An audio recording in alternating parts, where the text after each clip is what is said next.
Bonjour, c'est tout le frère Zulu, là c'est la partie 2, c'est-à-dire la continuité de la première vidéo. Stop à l'esclavage mental, intellectuel et spirituel. Donc je m'étais arrêté dans Deutéronome, chapitre 18 au verset 15 et aussi au verset 18 qui disait que Dieu va envoyer un prophète comme Moïse, c'est-à-dire identique, semblable à Moïse, pour délivrer le peuple d'Israël. Vous voyez? Et dans Deutéronome chapitre 34 au verset 10, il est dit qu'il n'y en a plus paru en Israël un prophète semblable à Moïse. Et moi j'ai dit c'est une confusion, c'est une contradiction. C'est une contradiction. Donc ceux qui disent que ce n'est pas une contradiction, que j'ai commis une erreur, ce n'est pas une erreur. Je vais vous démontrer qu'il y a bel et bien des erreurs dans tous les récits dans le monde, que ce soit tous les livres. Pour ça, je vais vous donner des exemples avec des livres où la Torah, l'Évangile, même le Coran ont copié cela dans des récits qui existaient déjà bien avant eux. Donc, pour ça, on continue dans Deutéronome. On va aller dans Deutéronome, chapitre 33, au verset 20, qui dit l'Éternel, c'est-à-dire, dans la Torah, il est dit, Dieu, l'Éternel, Dieu, dit, deux points, tu ne pourras pas voir ma face. Tu ne pourras pas voir ma face, virgule, car l'homme ne peut voir ma face et vivre. On vous apprend ici que dans la Torah, il est dit dans Exode chapitre 33, verset 20, qu'aucun humain, dans la chair, aucun humain ne peut voir la face de Dieu et vivre. Vous voyez? Or, quand vous lisez tout dans la même Torah, vous allez voir quoi? Dans Ésaïe chapitre 6 au verset 1, il est dit, l'année de la mort du roi d'Ozias, virgule, je vis le Seigneur assis sur son trône très élevé, virgule, et les pans de sa robe remplissaient le temple. Donc, dans cette Torah, on vous montre ici que Isaïe, le prophète, a vu Dieu, a vu le Seigneur, a vu le Seigneur. Donc, pour tous ceux qui disent que Yehoshua, c'est-à-dire le premier-né, est Dieu le Père lui-même avant sa descente, vous voyez ici qu'il y a une grande contradiction, une grande confusion dans Ésaïe 6, 1. Ésaïe dit qu'il a vu Dieu, donc il a vu le Seigneur, il a vu Dieu. Or, le même Dieu dit quoi? Qu'aucun homme ne peut le voir et vivre. Donc, qui c'est qui dit la vérité? Qui c'est qui ment? Cela, vous voyez qu'il y a déjà une contradiction, il y a quelque chose qui ne va pas. Maintenant, vous pouvez être content ou pas content. Moi, je dis ce que le Père me dit de dire. Je vais aller dans Genèse, chapitre 32, verset 30, qui dit Jacob appela ce lieu du nom de Peniel, virgule, car, dit-il, j'ai vu Dieu face à face. Jacob vous apprend ici, en tout cas, l'auteur de la Genèse, d'autres disent que c'est Moïse, mais ce n'est pas Moïse qui a écrit la Genèse. Déjà, l'histoire de Moïse même a déjà été trafiquée dans l'Afrique antique noire. Je vais vous le démontrer avec les versets à l'appui, avec d'autres livres à l'appui qui ont existé bien avant la Torah.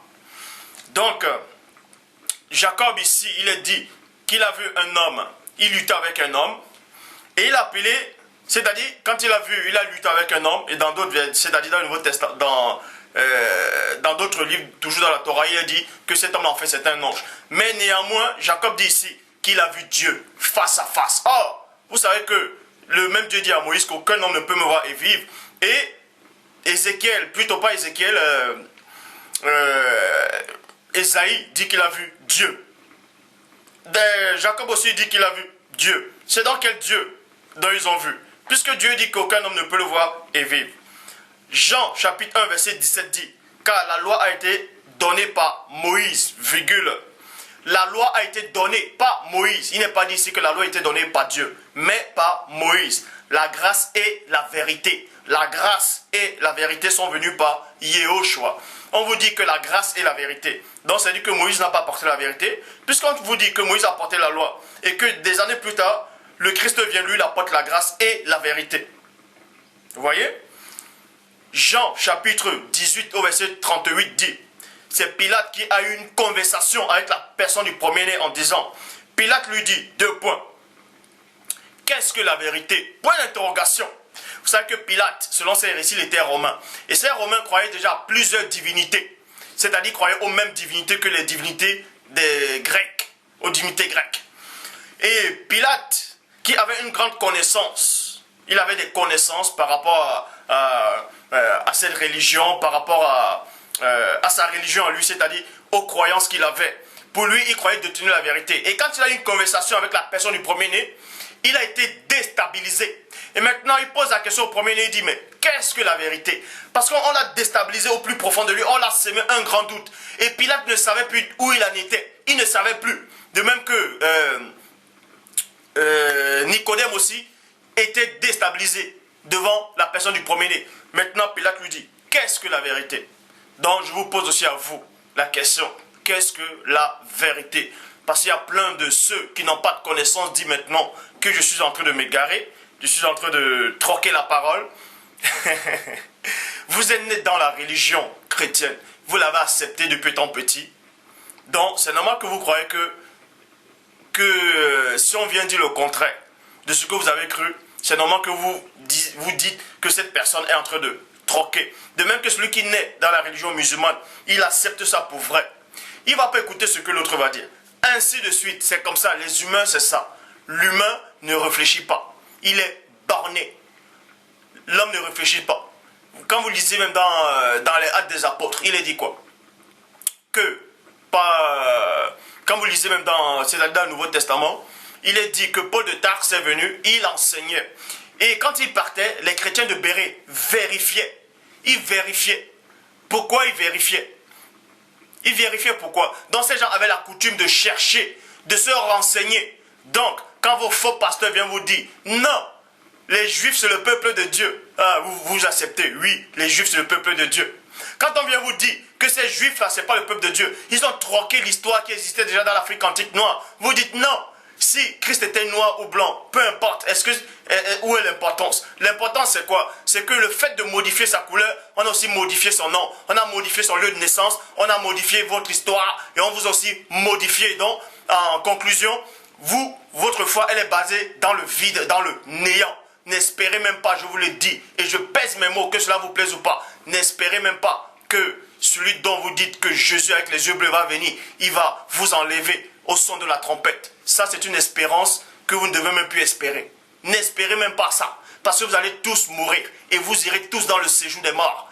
Et à la fin des temps, personne ne sait quand est-ce que ça viendra. Mais je vous le dis, des milliers et des milliards et des milliards et des milliards d'années vont encore passer avant que ça n'arrive.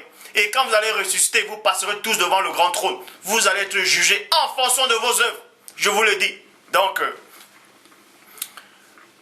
pour ça, je vais aller dans Pierre, plus dans Luc. Luc, chapitre 1, verset 1 à 3, qui dit, plusieurs, vous allez comprendre comment on a troqué l'histoire de l'Afrique antique noire. Comment Dieu parle dans Job 33, 14, cependant tantôt d'une manière, tantôt d'une autre, et l'on n'y prend point garde. Ça, c'est le Dieu véritable qui parle ainsi. Donc, Luc chapitre 1, verset 1 à 3 dit, plusieurs c'est qui? Ayant entrepris de composer un récit des événements qui se sont accomplis parmi nous, suivant ce qui nous ont transmis, ceux qui étaient des témoins oculaires dès le commencement et sont devenus des ministres de la parole, Donc Luc ici, déjà Luc n'était pas un apôtre de Christ, mais Luc dit ici qu'il y a plusieurs personnes qui se sont entrepris de composer un récit, c'est-à-dire d'écrire tout ce qui s'est passé en les temps quand la personne du premier-né est arrivée. Mais ces personnes-là, c'est qui? Est-ce que ces personnes connaissaient le Dieu véritable? Est-ce que ces personnes marchaient véritablement avec le Père? Point d'interrogation. Il m'a aussi semblé bon. Luc dit maintenant que lui aussi, quand ces gens ont composé des récits, c'est-à-dire ils ont écrit cela dans des livres, dans des rouleaux, dans des parchemins, Luc, la personne de Luc vient maintenant, lui aussi fait ses recherches, il dit, il m'a aussi semblé bon. Luc n'a jamais dit que le Saint-Esprit lui a dit, que le Père lui a dit, que la personne du premier-né lui a dit, qu'un ange du ciel est venu lui dire non. Il a dit, il m'a aussi semblé bon. Vous voyez, il m'a aussi semblé bon. Après avoir fait des recherches exactes sur ces choses depuis les origines, Bon, si Luc dit, réfléchissez un peu, parce que l'ignorance de certains, ça fait vomir. Parce que quand vous lisez dans Isaïe, il est dit dans Isaïe 1, le bœuf connaît son dresseur, l'âne connaît la cruche de son maître, Mais l'homme ne sait rien. Israël ne sait rien. L'homme ne réfléchit pas, il ne sait rien. Pour réfléchir, pour commettre le péché, là vous êtes fort. Pour tendre les pièges aux gens, pour savoir réfléchir, pour échafauder un plan, pour déstabiliser quelqu'un ou bien escroquer quelqu'un, là vous êtes fort. Mais pour réfléchir, pour où vous allez passer l'éternité, dans l'au-delà, là vous ne réfléchissez pas. Vous êtes comme des autruches, vous mettez la tête dans le sol. On vous dit que la parole a été troquée. On a troqué l'histoire de l'Afrique antique noire. Vous êtes là, vous dites non, il a séduit le peuple. Quel peuple? On vous dit dans Genèse chapitre 17 au verset 10 que, soi-disant, Dieu a instauré la loi de la circoncision à la première personne connue dans votre tradition, Abraham. Or, ça c'est faux. Parce que l'Égypte antique, avant que Abraham ne soit, connaissait déjà la marque de la circoncision. Et ça, vous êtes là, vous ne réfléchissez pas. Bref. Luc, maintenant, il dit, il a aussi semblé bon. Pourquoi Luc aussi, maintenant, va écrire? Pourquoi Luc a écrit l'évangile? Pourquoi Luc n'a pas accepté les écrits de ces plusieurs personnes? Pourquoi Luc n'a pas accepté ces écrits à eux? Et pourquoi on doit accepter ce que Luc lui dit? Si Luc n'accepte pas ce que les autres disent, pourquoi nous on doit accepter ce que lui dit? Mais Luc, c'était qui? Est-ce qu'il a reçu un mandat pour venir écrire l'évangile de Luc? Puisqu'il dit, il m'a aussi semblé bon. Or, Proverbe chapitre 3, verset 5 dit quoi? Confie-toi à l'Éternel de tout ton cœur, ne t'appuie pas sur ta sagesse. À quel moment Luc s'est confié en Dieu? En disant, Dieu m'a dit de faire des recherches. Il a dit, il m'a aussi semblé bon. Il a pris sa propre décision, sa propre initiation, sa propre initiative. Vous voyez? C'est exactement comme ça que les Juifs dans l'Afrique, à l'époque jadis, ont copié des récits sumériens.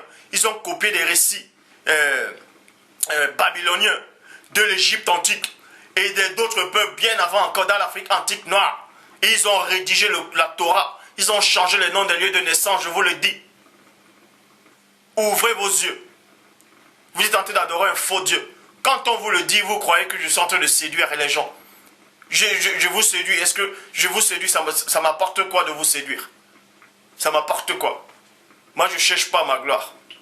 J'ai jamais dit à quelqu'un de se prosterner devant moi. Ça ne m'intéresse pas. La gloire des hommes, ça ne m'intéresse pas. Ça ne m'apporte rien du tout. L'homme n'est rien. Je dis bien, l'homme n'est rien. Dans le grand ordre des choses, l'homme n'est rien. Donc tous ceux qui disent que, soi-disant, des nœuds juifs vont être plus grands que des anges, vous êtes en train de délirer. L'homme ne sera jamais égal à un ange, ni son supérieur, jamais de la vie. Peu importe si vous allez devant le Père, jamais.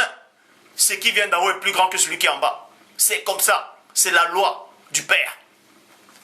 Donc, verset 6. Reconnaissez-le dans toutes tes voies.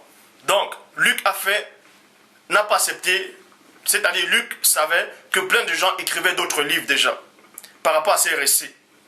On vous dit qu'il y a plusieurs ayant entrepris de composer. Ça veut dire que ces plusieurs-là, Dieu ne les a pas envoyés de composer ces récits. Et ces récits-là, c'est ce qu'on appelle les livres apocryphes, actuels. Est-ce que vous comprenez? Et Luc aussi, il vient et dit, il m'a aussi semblé bon, exactement comme ces plusieurs.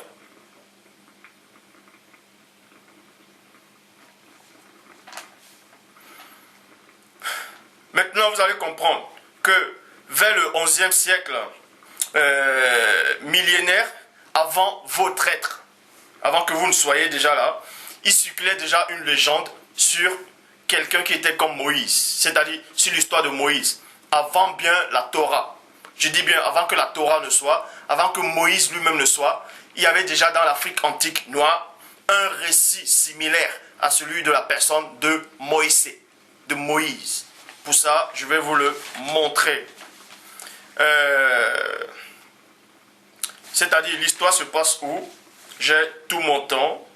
C'est-à-dire, cette légende rapporte...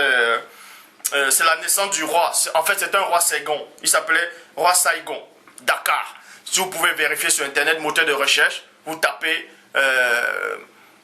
le récit du roi Saigon qui a régné dans l'Afrique antique noire.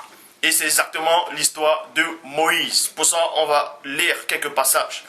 Dans la ville d'Azur, Pirani, sur les bords de l'Euphrate. Sur le bord de l'Euphrate. C'est ce roi qui raconte, sur le bord de l'Euphrate. Ma mère, la grande prêtresse, virgule, fut enceinte de moi et me dit, et me mit au monde en secret. Et me mit au monde en secret. Vous voyez, au monde en secret. Au monde en secret, elle me mit dans une corbeille. De roseaux ferma l'ouverture avec du bitume et m'abandonna au fleuve qui ne me noya pas. Point. Le fleuve m'amena à Aki qui puisa de l'eau. Aki, c'était une femme en fait. Le fleuve m'amena à Aki qui puisait de l'eau. Aki, dans sa bonté de son cœur, m'en tira. Point. Aki qui puisait de l'eau m'éleva comme son propre fils. Point. Aki, virgule, qui puisait de l'eau, fit de moi son jardinier. Point. Et ma fiction, et ma fonction de jardinier, et dans ma fonction de jardinier, virgule, la déesse Ishtar me prit en affection, je devins roi. On vous apprend comment ce roi-là est devenu roi. En ce temps, pourquoi? Parce qu'il a usurpé le pouvoir, c'est-à-dire il s'est révolté contre son bienfaiteur. Maintenant, on va comparer ce récit avec l'histoire de la Genèse par rapport à Exode de Moïse. On apprend que ce roi, sa maman était une prêtresse. Vous voyez? On l'a mis au monde en cachette. Et on l'a mis dans une corbeille, on l'a fermé avec le bitume, tout ça, et le couvercle. Et on l'a mis sur un fleuve. Et le fleuve l'a emporté, il ne s'est pas noyé. Et il y a quelqu'un qui a récupéré cet enfant. Cet enfant est devenu jardinier et on l'a élevé. Et dans la famille royale, on l'a élevé dans la famille royale. Et plus tard, il est devenu roi. Ce récit-là a bien existé, vous pouvez vérifier, a bien existé des années, des milliers d'années avant l'histoire de Moïse. J'ai dit bien avant l'histoire de Moïse. Pour ça, comme Saigon plutôt, la mère de Moïse fut une prêtresse. Pourquoi la mère de Moïse c'était quoi? Elle était une fille de Lévi. Et les Lévis c'était des prêtres. Les Lévis c'était comme des sacrificateurs. C'était eux qui marchaient, qui avaient la fonction de tout ce qui est sacré, du sacerdoce. Donc, une fille de Lévi aussi, elle faisait partie de cette race-là. Vous voyez? C'est pour ça que la maman de Saigon, le roi Saigon, aussi, sa maman était une grande prêtresse. C'est exactement l'histoire de Moïse. Comme Saigon, la mère de Moïse fut une grande prêtresse. Exode chapitre 2 au verset 1 dit, un homme de la maison de Lévi avait pris une femme, fille de Lévi. Point. Partie 2, c'est-à-dire on va aller dans point numéro 2. Saigon est mis au monde en secret. On va aussi vous montrer comment Moïse aussi a été mis au monde en secret. Dans Exode chapitre 2 verset 2 qui dit, cette femme devint enceinte, c'est-à-dire cette femme Lévi, cette femme devint enceinte et enfanta un fils. Point. Elle vit qu'il était beau et le cacha pendant 3 mois. Numéro 3. Vous allez voir que Saigon a été caché dans une corbeille. Et Moïse aussi, dans Exode chapitre 2 verset 3 dit, ne pouvant plus le cacher, elle prit une caisse de jonc qu'elle enduisit de bitume. Vous voyez, même ce roi-là aussi, exactement le bitume dans une corbeille. Bitume et de bois plutôt. Elle mit l'enfant et le déposa parmi les roseaux sur le bord du fleuve, exactement comme ce roi-là. Bien avant que Moïse n'arrive, bien avant que ces juifs-là viennent écrire la Torah. 4e point. Vous voyez que cette femme-là, c'est plutôt une femme a sorti le roi Saigon du fleuve, exactement comme Moïse dans Exode chapitre 2 verset 5 à 6 dit, la fille de Pharaon descendit au fleuve pour se baigner avec ses compagnes. Se promenait le long du fleuve, point. Elle aperçut la caisse au milieu des roseaux et elle envoya sa servante pour la prendre. Elle ouvrit et vit l'enfant, 2 points. C'était un petit garçon qui pleurait et elle eut pitié de lui et elle dit 2 points. C'est un bébé des Hébreux, vous voyez? C'est un bébé des Hébreux. Maintenant, on va aller c'est-à-dire 5e point. On vous apprend ainsi que quand Saigon est devenu grand, c'est-à-dire ce roi-là, il est devenu grand, on l'a élevé dans la cour royale. L'histoire de ce roi-là, c'est exactement comme dans Moïse, c'est-à-dire Exode chapitre 2, verset 10 qui dit, quand il eut grandi, elle l'amena à la fille de Pharaon et il fit pour elle comme un fils. Sixième point, Ségon, c'est-à-dire ce roi-là a décidé de quitter la cour avec ses compagnons et s'est revolté contre ses bienfaiteurs. Moïse aussi, dans Exode chapitre 2, verset 15, Moïse s'enfuit devant Pharaon et se retira dans le pays de Madian. Vous voyez, il se retira dans le pays de Madian. Donc, maintenant, vous devez savoir que nous vivons une période troquée, truquée. On vous dit que la personne du premier-né, c'est-à-dire celui dont on nomme Yoshua, a apparu il y a plus de 2000 ans. Et ça, c'est faux. Il n'a jamais apparu il y a plus de 2000 ans. Ça, c'est une invention. Je dis bien, c'est une invention. Même scientifiquement, ce n'est pas vrai. C'est une invention. Pourquoi? Je vais vous démontrer pourquoi c'est une invention. Parce que soi-disant, il compte. Il commence par l'an 1 par rapport à la naissance de la personne du Christ. Ils disent que Christ est né le 25 décembre. Tout ça parce qu'ils ont pris des récits babyloniens et égyptiens pour inventer ce personnage-là de Jésus aux yeux bleus que vous êtes en train d'adorer. Bon, pour ça, on va y aller. On va parler de... parce qu'il y avait une histoire déjà du déluge qui s'est déroulée avant la Genèse. C'était l'histoire de Gilgamesh, d'autres disent Galgamèche. Vous avez déjà dû entendre parler de Gilgamesh. Mais je ne vous dis pas que l'histoire de Gilgamesh ou bien quoi que ce soit, que c'est exactement le récit originel. Je veux juste que vous appreniez à faire des recherches. Parce qu'il est dit dans Matthieu 7,7, demandez l'on vous donnera, frappons vous ouvrira, cherchez vous trouverez. Cherchez vous trouverez. Donc, selon les écrits, le Coran a apparu, plutôt pas le Coran, la Torah a été écrite 800 ans avant la venue de la personne de Yehoshua. Et le Coran aussi a été écrit, c'est-à-dire l'islam est arrivé, Mohammed, tout ça est arrivé, 600 ans après le christianisme. Donc, pour ça on va aller dans Genèse chapitre 5, verset 5 à 32 qui dit, on parle déjà d'Adam, c'est-à-dire Adam avait 930 ans lorsqu'il est mort. Seth avait 912 ans. Enoch avait 905 ans. Kenan avait 910 ans. Là, c'est quand ils sont morts. Mathusalem avait 895 ans. Jared avait 962 ans. Enoch,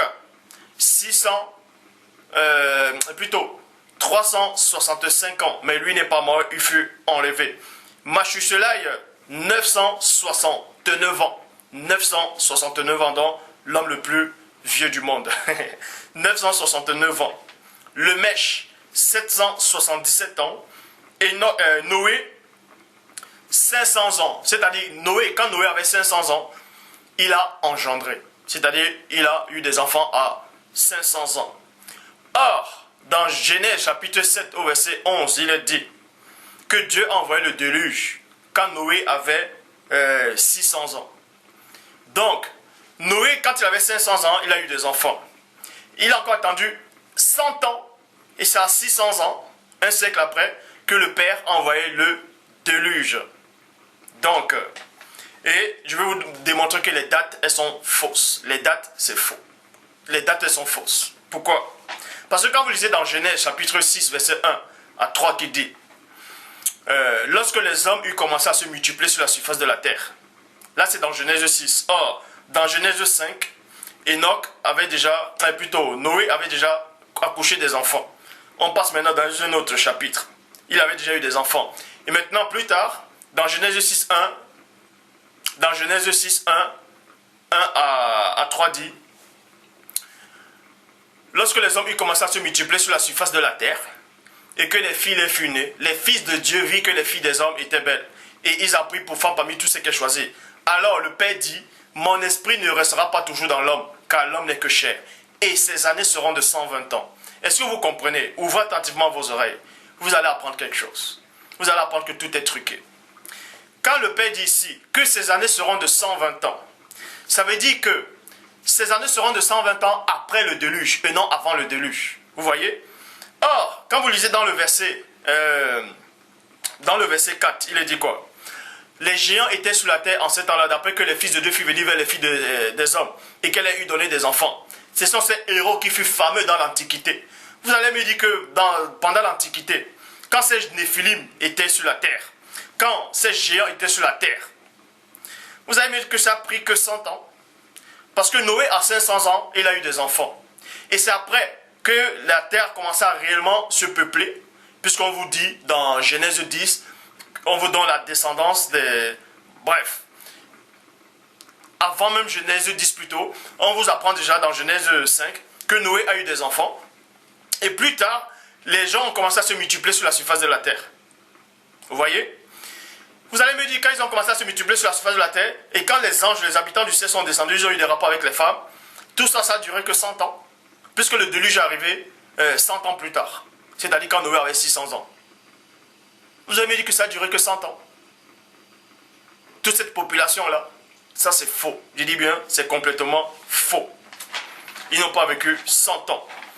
Déjà, si on prenait tous les âges d'Adam, de toute sa descendance, jusqu'à maintenant, on compte les âges jusqu'à présent, on ne sera jamais en 2012. Pourquoi ils ont commencé à compter, soi-disant, par rapport à la naissance de la personne du premier du Christ, l'an 1. Pourquoi? Donc, cela on vous montre que le calendrier il est faux. Tout est faux. C'est exactement comme ça qu'ils ont troqué les Écritures. Christ, la personne du Christ, du premier n'est pas venu il y a plus de 2000 ans. Il est venu bien avant encore. Parce qu'ils ont, avant même que les Romains ne soient là, je dis bien, avant que les Romains ne soient là, on parlait déjà de Christ dans l'Afrique antique noire. Il avait déjà apparu dans l'Afrique antique noire. Maintenant, je vais vous montrer quelques... vous allez comprendre que la Torah, l'Évangile, ont copié un récit qui existait déjà dans l'Afrique antique noire. Le Coran, c'est-à-dire les musulmans, le Coran est arrivé 600 ans. L'islam est arrivé 600 ans après le christianisme. Aussi, ils ont copié des livres apocryphes. Ils ont fait que recopier la Torah qui était déjà copiée. Ils ont copié l'Évangile. Ils ont copié les livres de Barnabé. Ils ont copié d'autres livres apocryphes. Vous voyez? Que eux-mêmes ont été copiés, ainsi de suite, et modifiés. Bref, il y a tellement de désordre. Pour ça, je vais commencer dans un livre, c'est-à-dire pour vous montrer comment, où le Coran a copié ces récits en fait aussi. C'est le livre L'Apocalypse conte de Pierre. 200 à 225, c'est-à-dire la page 200-225 qui dit celui que on parlait de la personne du Christ, c'est-à-dire ce livre-là disait que Christ n'était pas mort sur la croix. Celui que tu as vu sur l'arbre, heureux et riant, celui-là est Jésus, vivant. Mais celui-ci, auquel on cloue les mains et les pieds, et sa partie charnelle est un substitut mis à la honte, celui qui est venu est son semblable, est son semblant. Regarde-moi, c'est moi. Vous voyez? Et le Coran a copié ce récit. Je vais aller dans un autre livre, livre de Gnostic, deuxième traité du grand 7. Vous allez voir dans le numéro 100 à 200 qui dit « Celui qui buvait du fiel et du miel n'était pas moi. Il me flagellait avec du réseau, point. C'était un autre. Celui qui portait la croix sur son épaule, c'était Simon, point. C'était un autre qui recevait la couronne d'épines, point. » On va dans un autre livre qui a bel et bien existé avant le Coran.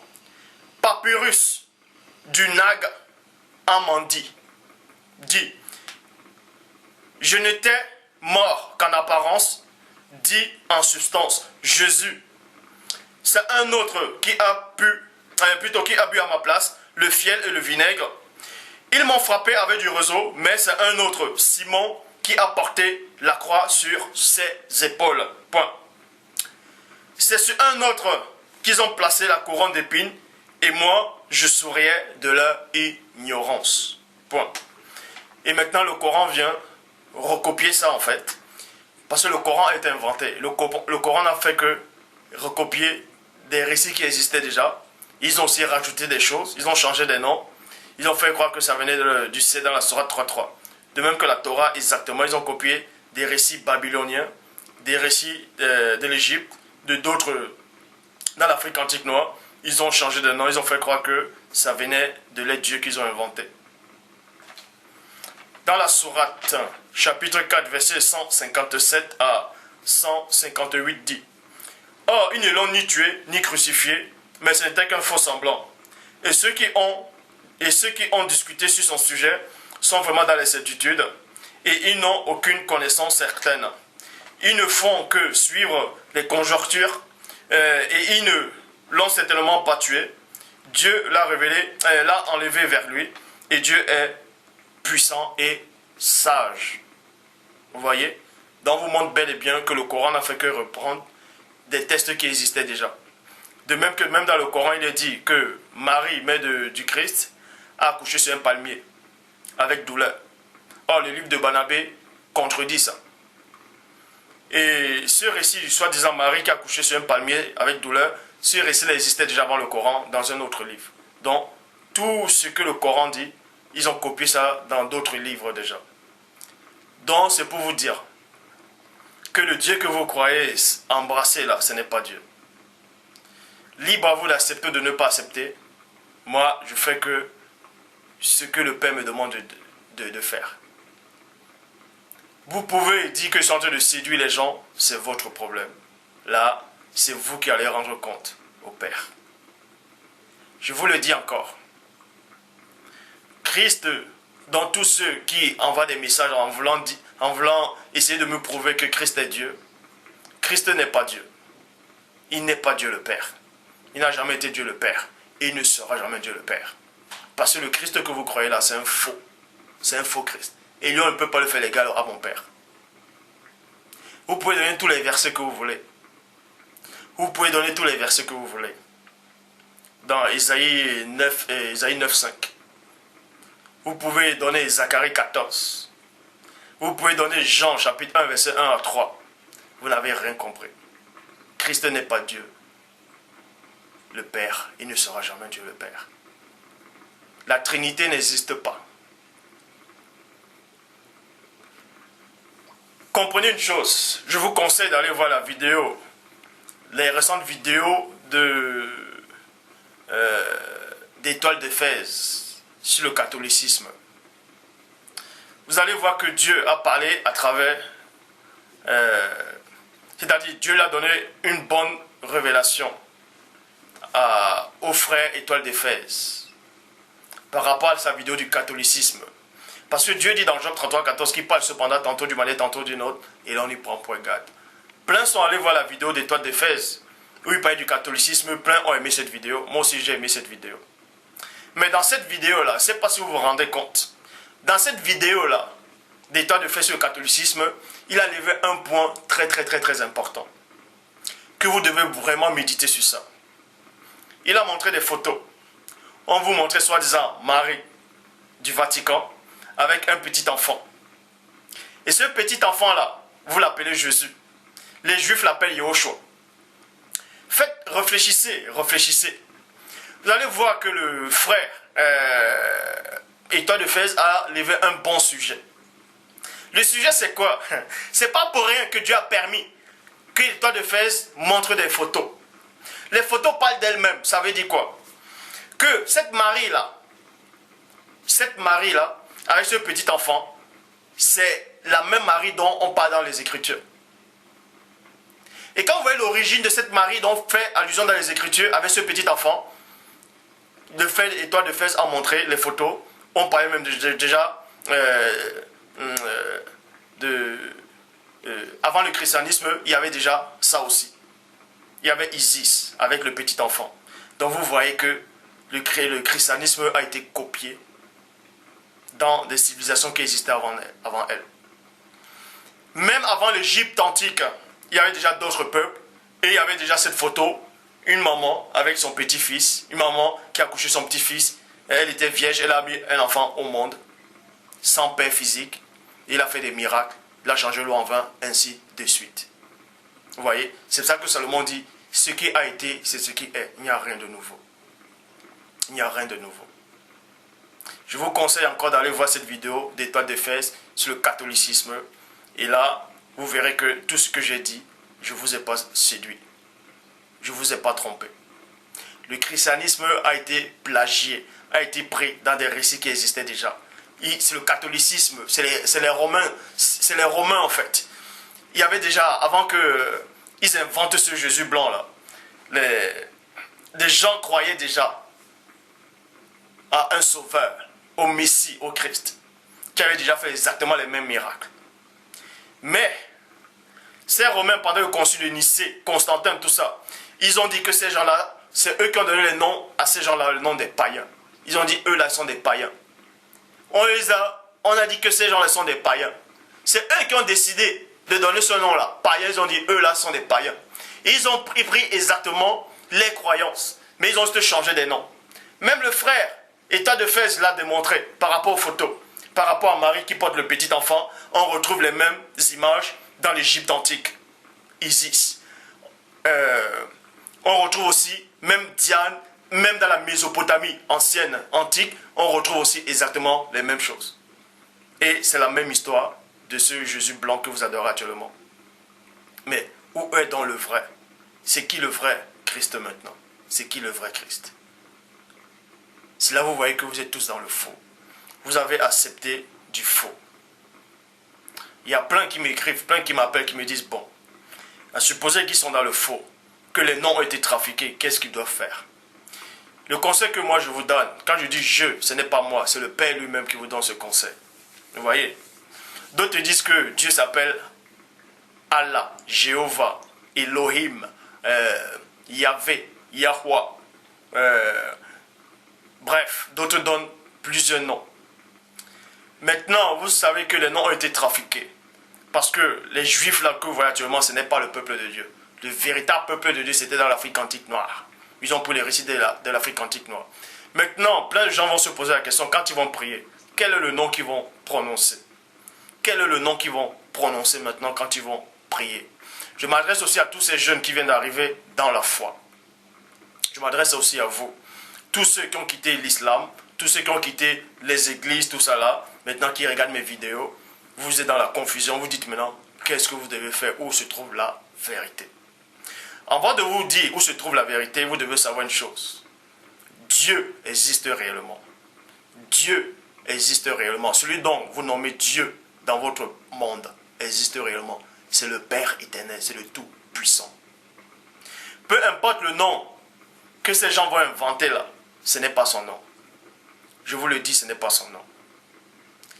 Dans d'autres civilisations, il est dit qu'il y avait le dieu de la lune, le dieu du soleil, le dieu des mers, le dieu de ceci, cela. Ils ont créé des humains. Vous allez comprendre que ce n'est pas des dieux. Quand il dit, ce ne sont pas des dieux créateurs eux-mêmes en fait. Le problème c'est que les gens sont dans la confusion. Quand on dit il y a un dieu du soleil, il y a le dieu de la mer, ce n'est pas ça. Ce sont des anges en fait, ce sont des esprits qui sont au service de Dieu. Même dans le livre d'Apocalypse, on parle de ça. On vous dit qu'il y avait l'ange des eaux. L'ange des eaux. On dit un ange des eaux. Un ange c'est un quoi? Un ange c'est un Dieu. C'est une divinité. Donc, dans d'autres peuples, ils ne vont pas dire l'ange des eaux. Ils vont dire le Dieu des eaux. Et vous allez dire, ah, vous êtes des païens, vous êtes en train d'adorer plusieurs dieux. Il n'y a pas plusieurs dieux. Il n'y a qu'un seul vrai Dieu unique où tous les autres sont sortis. C'est le Père.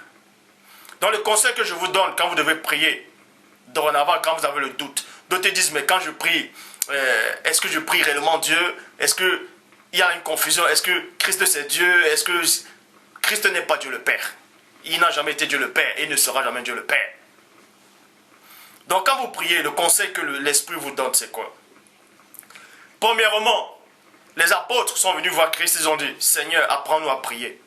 Christ n'a jamais dit que quand vous priez, il faut dire Jéhovah, il faut dire Allah, il faut dire Yahvé, il faut dire Elohim. Christ n'a jamais dit ça.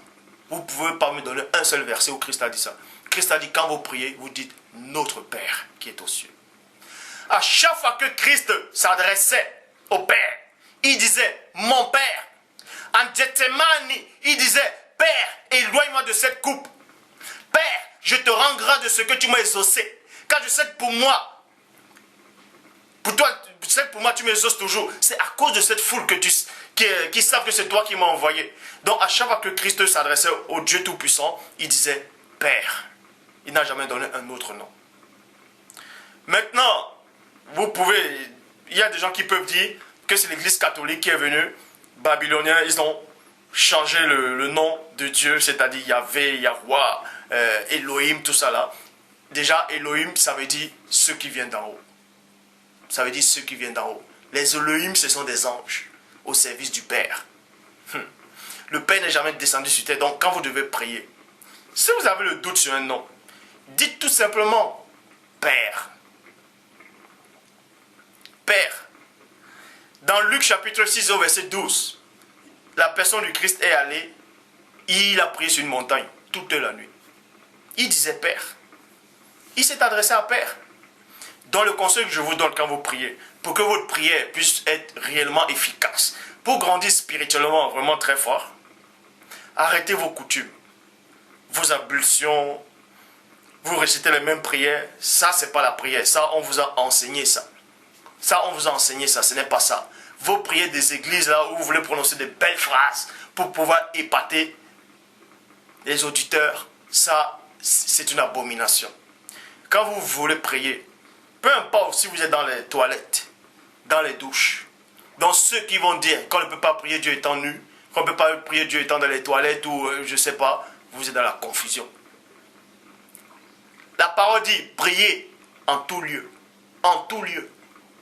Donc, quand vous priez, peu importe si vous êtes dans la chambre, si vous voulez vous mettre en genoux, si vous voulez vous mettre debout, si vous voulez vous mettre couché, peu importe, et c'est que vous vous placez en une position qui va vous plaire, qui est agréable à vous.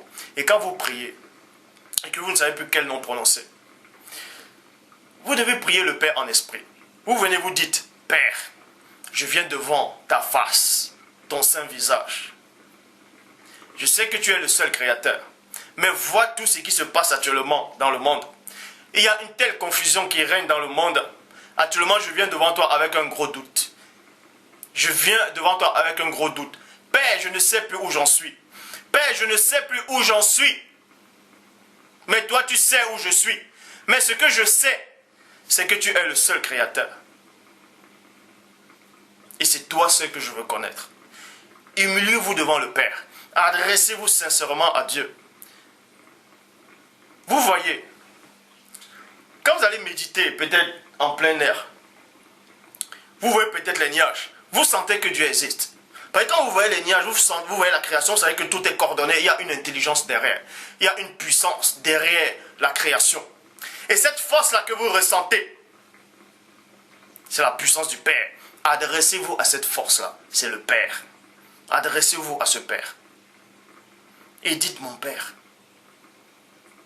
je suis une créature. Si je suis dans ce monde, ce n'est pas parce que j'ai voulu. C'est parce que toi, tu as voulu. Et je sais que tu es amour.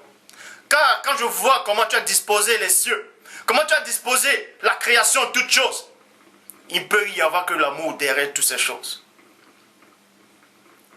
Mais l'homme a perverti ta loi. L'homme a perverti ta nature. Maintenant, je sais où j'en suis. Libère-moi de cette ignorance. Adressez-vous devant Dieu. Dites mon Père. C'est plus proche, c'est plus familial.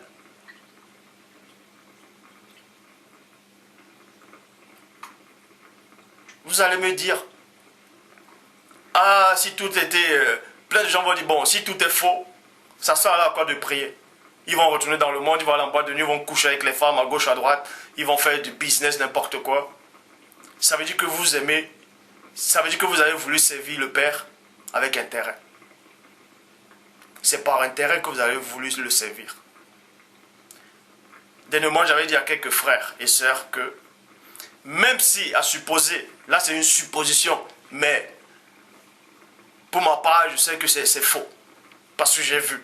Bref, à supposer même, je dis bien, Prenons même un petit exemple, que on vous prouve que Dieu n'existe pas, que tout est faux, que l'homme descend du singe, que le monde est venu par une explosion, le Big Bang, bah, à supposer même que le monde est venu par une explosion, que Dieu n'existe pas.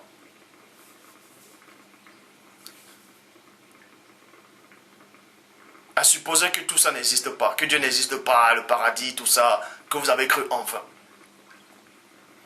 Pourquoi devez retourner dans le monde? Moi j'ai dit aux frères que même si on prouve, quoi qu'on ne pourra jamais prouver, mais c'est une supposition, que Dieu n'existe pas, je ne me vois pas pourquoi je vais aller dans le monde. Parce que ma nature où je suis là actuellement ne peut pas me permettre, que Dieu existe ou pas, ne peut pas me permettre d'aller dans le monde, de vivre dans le péché. Parce que mon esprit lui-même ne pourra pas accepter cela, ne peut pas le concevoir. Ma nature elle-même ne peut pas concevoir cela. Parce que si je pense un seul instant à vouloir retourner ou à vouloir partir dans le monde, je me sens mal à l'intérieur de moi. C'est comme si on me poignardait. C'est comme si un feu me dévorait. C'est comme ça que vous devez vous sentir. C'est pas parce qu'il y a maintenant le doute, on sème le doute à certaines personnes. Vous êtes là, vous trouvez ça une bonne occasion de chute, vous allez rentrer dans le monde. Ah tiens ma soeur, vas-y viens. Ah viens ma soeur. Pape, tu vous couches avec elle. Ah ma voisine, viens. Non, c'est pas ça. Qui est le doute ou pas? Allez devant le Père. Allez devant le Père.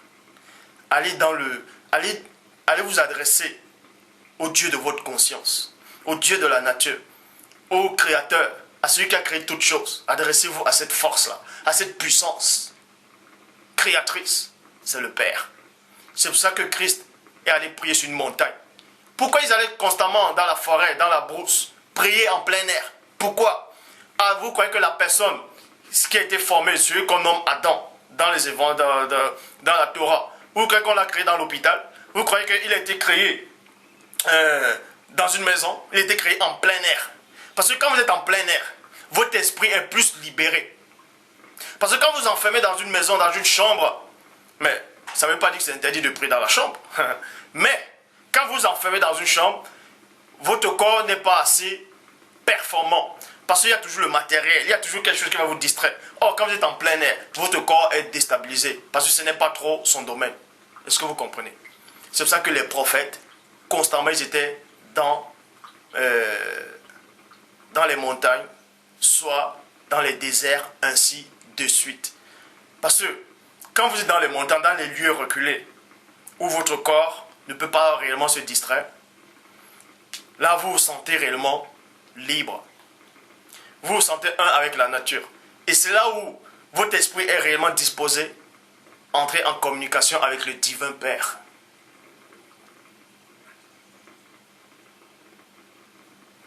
Maintenant, à tous ceux qui me regardent actuellement, faites des recherches. Ceux qui se disent arabes, ils disent que Christ est un arabe.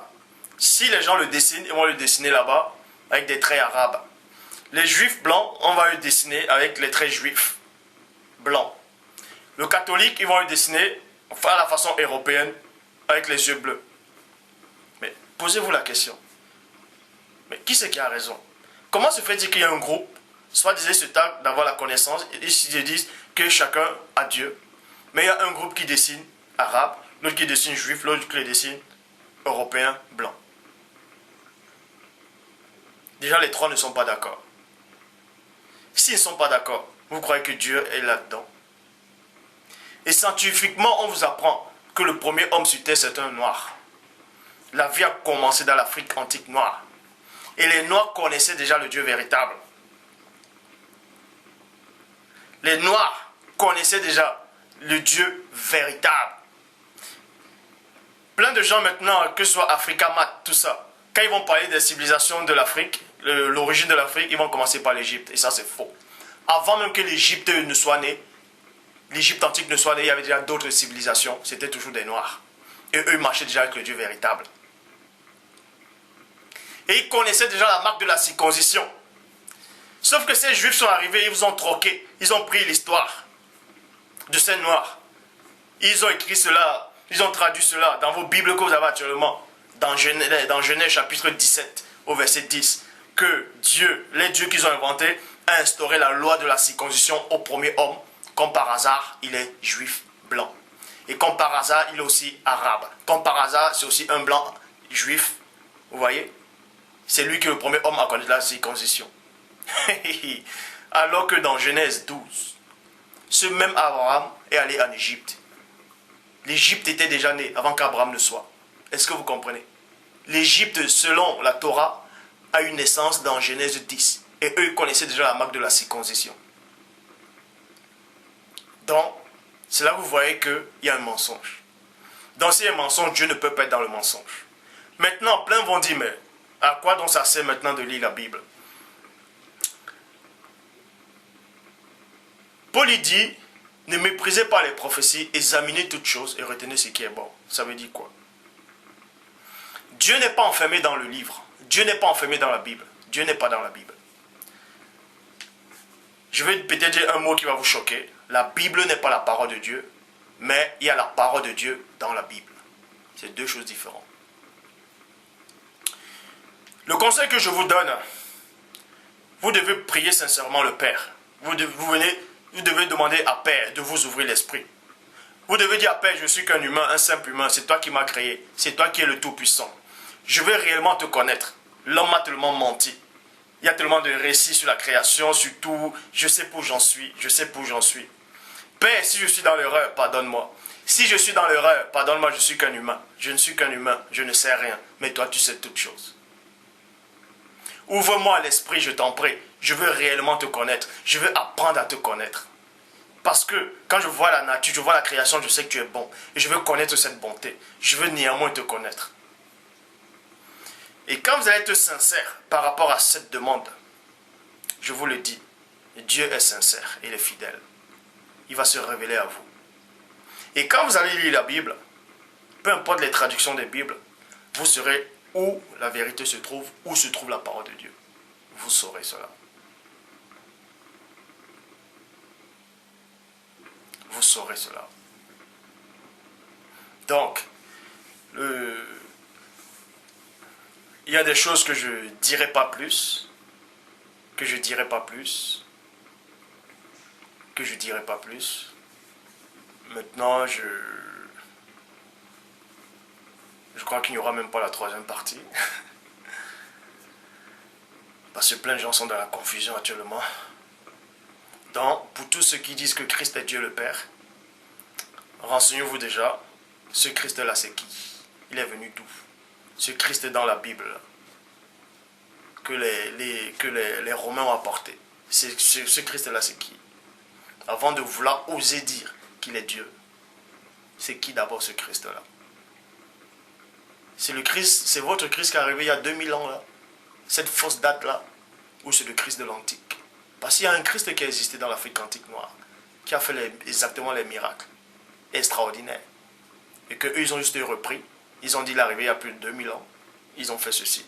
Et même dans l'Égypte antique aussi, par rapport à quand vous voyez Isis et Osiris, tout ça là, Horus a fait les mêmes miracles. Eux aussi, ils ont pris un récit qui existait déjà avant eux. Je dis bien, même ces Égyptiens-là ont pris un récit déjà qui est du Christ qui existait déjà avant les civilisations. Ainsi de suite. Ainsi de suite. Ainsi de suite. Parce que les dates ont été falsifiées. Nous ne sommes pas en 2012. Donc, pour tous ces jeunes qui viennent d'arriver dans la foi, pour tous ceux qui m'écoutent,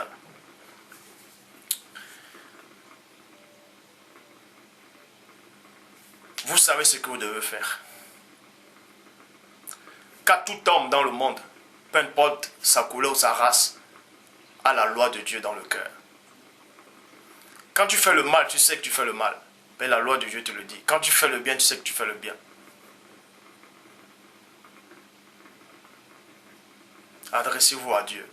Adressez-vous à Père, sincèrement. La religion a été inventée par les hommes, je vous le dis. La religion a été inventée par des hommes. Le Saint-Esprit n'est jamais descendu prendre un corps physique. Donc les gens qui pensent que le Saint-Esprit est venu, il a pris un corps physique, vous êtes en train de délirer. Le Père n'est jamais descendu, il a pris un corps physique, vous êtes en train de délirer. Vous êtes en train de délirer complètement.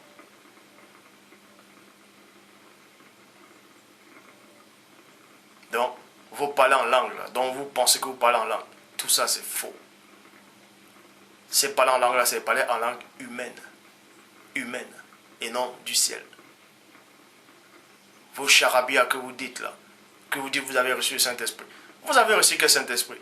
Le Saint-Esprit que les Romains ont écrit là, ou le véritable Esprit du Père. Donc faites attention. Quand vous voulez peut-être envoyer des versets pour dire ah, il est dans l'erreur, il se contredit. Faites attention. Faites attention. Parce que Paul il dit, pour gagner les bandits, il marche avec les bandits. Mais il n'est pas bandit, afin de les récupérer. Mais dans d'autres épîtres, il dit quoi? Ne soyez pas avec ces gens-là. Est-ce qu'il s'est contredit? Non. C'est que vous ne comprenez pas la spiritualité. Vous ne vivez pas la spiritualité. Vous vivez que la religion. C'est la religion que vous vivez. Plein de gens vont dire, avant je disais Jésus. Que actuellement ils voient mes vidéos, avant ils disaient Jésus. Pourquoi maintenant il dit Yoshua, après maintenant il dit... Ça c'est pas une contradiction. Pour gagner les bandits, je marche avec les bandits. Christ a marché, a mangé avec les gens de mauvaise vie. Afin de les reprendre. Mais la parole dit, mon peuple sortez du milieu d'eux.